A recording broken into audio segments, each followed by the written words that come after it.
تعالوا اقول لكم ازاي تعملوا زبادي في البيت باستخدام مكنه الزبادي، وكمان هقولك ايه هي الحاجات اللي لازم تاخدي بالك منها عشان يطلع الزبادي معاكي مظبوط. وكمان لو مش عندك مكنه زبادي هقولك ازاي تعمليه في فرن البوتاجاز عادي.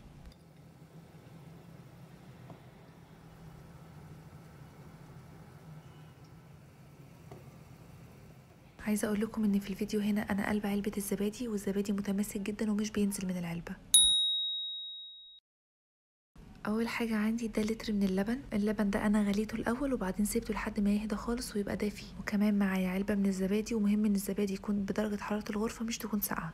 هقعد اضرب في الزبادي كويس جدا وانزل عليها شويه من الحليب الدافي واقلبهم تاني. في الخطوه دي لو انتي مش متمكنه انك تضربي اللبن مع الزبادي كويس وتخليه ناعم قوي، فيفضل انك تضربيه في الخلاط او في الهاند بلندر او تصفيه، لان اي تكتلات حتى لو كانت بسيطه في المرحله دي بعد كده هتقلب معاكي في الزبادي ان هو يكون محبب. انا كده خلاص ضربت الزبادي مع اللبن، ارجع تاني انزله على لتر اللبن اللي انا كنت مدفياه وهقلبه تاني. وباكد عليكم في المرحله دي يا اما تصفوه يا اما تضربوه في الخلاط. كمان في نفس الخليط هضيف عليه معلقه كبيره من السكر عشان يقلل شويه حموضه الزبادي. دلوقتي بقى هجيب الاكواب بتاعه مكنه الزبادي وابدا احط فيه الخليط بتاع اللبن.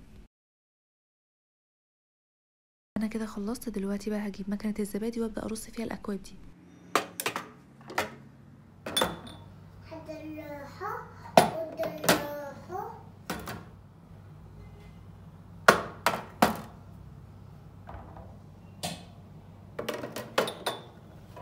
دلوقتي بقى هغطيها واشغلها. انا سبتها حوالي 6 ساعات، وفي بيسيبها 8 ساعات، بس هي بعد 6 ساعات كانت متماسكه وحلوه جدا. اول ما بتخلص بيبقى فيه بخار كده على الغطا.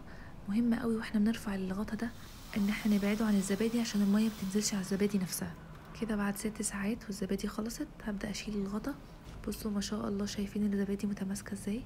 هي كده لسه ما دخلتش التلاجة، لسه كمان هدخلها التلاجة.